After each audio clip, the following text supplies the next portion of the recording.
Hello sa inyong lahat. Kamusta po kayo? Ang pagtutuwa sa pagbagsak ng iba ay patunay ng mapagmataas sa puso.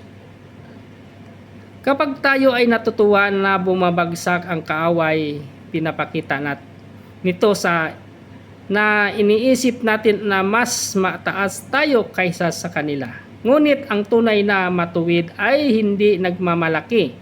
Kung tayo ay nakakita ng hustisya, purihin natin ang Diyos, hindi para ipagyabang ito, kundi upang magpasalamat na hindi tayo nahulog sa parehong sitwasyon. Dapat ang puso natin ay nananalangin para sa kanilang pagbabalik loob, hindi sa kanilang kapahamakan. Ayan. Ano ang sabi niya dito sa Proverbs 24 verse 17? Do not gloat when your enemy falls.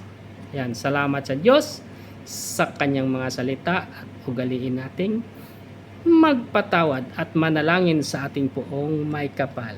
Ingat! God bless us all!